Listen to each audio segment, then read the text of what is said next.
بسم اللہ الرحمن الرحیم۔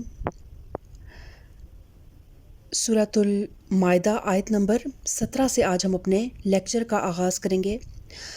لیکن اس سے پہلے آج میں اپنے سننے والوں سے، بے شک بہت کم ہے میرے سننے والے، اور اصل میں وہ میرے سننے والے نہیں ہیں، وہ اللہ کی کتاب کے سننے والے ہیں۔ میں جس مقصد کے ساتھ اس کام کو کر رہی ہوں وہ مقصد صرف یہ ہے کہ نبی کریم صلی اللہ علیہ وسلم نے فرمایا بلغوا انی ولو آیا، کہ اگر تمہیں میرے پاس سے ایک آیت بھی ملے نا تو اسے آگے پہنچاؤ۔ اور پھر اللہ تعالیٰ سورہ بقرہ میں فرماتا ہے کہ تم وہ بہترین امت ہو جو لوگوں پر نکالی گئی ہے، اور وہ لوگوں کو بھلائی کا حکم دیتی ہے اور برائی سے روکتی ہے۔ تو یہ امت محمدی کے ہر فرد کا فرض ہے کہ وہ اچھائی کی طرف بلائے اور برائی سے روکے۔ ایک اخلاقی طور پر بھی ہر انسان کا فرض ہے۔ پھر جو لوگ کہیں نہ کہیں قرآن سے جڑ گئے ہیں، قرآن کو پڑھ چکے ہیں، قرآن کی کچھ آیات کو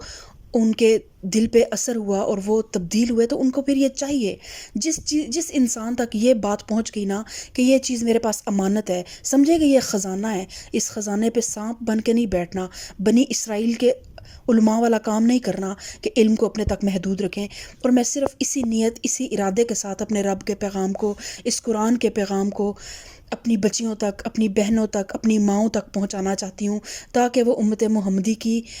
ایسی عورتیں بنیں جو اپنی آنے والی نسلوں کی بہترین تربیت کر سکیں، کیونکہ بہترین نسلیں اسی گھر میں پروان چڑھ سکتی ہیں جہاں پہ بہترین مائیں ہوں گی جو قرآن سے جڑی ہوئی ہوں گی۔ دنیا کی تعلیم بے شک بہت ضروری ہے، لیکن اس قرآن کے بغیر ہم سب کسی بھی تعلیم کا، جتنی مرضی ہمارے پاس اعلیٰ سے اعلیٰ ڈگری ہو، ہم ان مقاصد کو حاصل نہیں کر سکتے، ہم زندگی میں وہ حق ادا ہی نہیں کر سکتے، اور زندگی میں وہ کامیابی اور وہ اوج حاصل ہی نہیں کر سکتے جو ہم قرآن سے جڑنے کے بعد حاصل کرتے ہیں۔ اور ہماری زندگی کا مقصد ایسے ہی ہے جیسے ہم سمجھے دنیاوی تعلیم اگر جسم ہے نا، تو قرآنی تعلیم، میرے اللہ کی کتاب کی جو تعلیم ہے نا، سمجھے کہ وہ روح ہے۔ تو جسم اور روح ایک دوسرے کے لیے لازم و ملزوم ہے۔ خالی جسم بھی ایک بے جان جو ہے وجود ہے، اس کی کوئی وقت نہیں ہے، روح کے بغیر جسم کا کوئی مقام نہیں ہے، کوئی اس کا مقصد نہیں ہے، اور وہ ایک سمجھ لے کہ بے جان چیز ہے۔ تو اس لیے کوئی اللہ تعالیٰ ہر انسان کی جو ہے وہ کوششوں کو قبول کرے۔ بہت سے لوگ اللہ تعالیٰ کے دین کا کام کر رہے ہیں، اور اللہ تعالیٰ خود یہ کام لیتا ہے، اور وہ خود اپنے اس کام کے لیے چنتا ہے لوگوں کو، اور مجھ جیسی خطا کار، گناہ کار کو بھی اللہ تعالیٰ نے یہ موقع دیا۔ تو آپ سب سے یہ گزارش کروں گی کہ آپ ضرور یہ نہ سوچا کریں کہ یہ سیپ یا یہ موتی سمندر سے کون لے کے آیا ہے، آپ یہ نہ دیکھا کریں، آپ موتی کی قیمت دیکھیں کہ یہ اللہ کی کتاب ہے۔ اور ہمارے معاشرے میں جو ہماری آج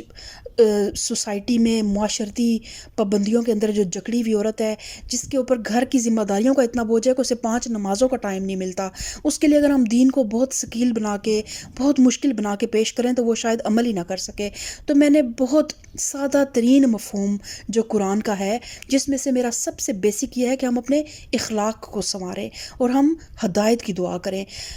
علم جتنا بھی آ جائے گا ہدایت کے بغیر، وہ بھی سمجھ لیں کہ روح کے بغیر جسم کی حیثیت رکھتا ہے۔ تو اس لیے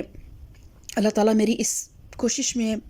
ثمر دے، اس کوشش کو، اور اللہ تعالیٰ جو ہے ہم سب کو قرآن سے جوڑے۔ تو اللہ تعالیٰ ہماری کوششوں میں اپنی طرف سے برکت ڈالے، اللہ تعالیٰ ہمارے سمجھنے اور سمجھانے میں برکت ڈالے، اور ہم کبھی بھی قرآن کے علم کو جہاں سے بھی ملے آتھینٹک اور ریفرنس ٹو دا کانٹیکسٹ کے مطابق جو علم ہمیں ملے، اس علم کو ہم کبھی بھی ضائع نہ ہونے دیں۔ اللہ تعالیٰ ہماری کوششوں کو قبول فرمائے، اللہ تعالیٰ ہمیں صراط مستقیم پہ چلنے کی توفیق عطا فرمائے، آمین ثم آمین۔ سبحان ربک رب العزت عما یصفون، وسلام علی المرسلین والحمد للہ رب العالمین۔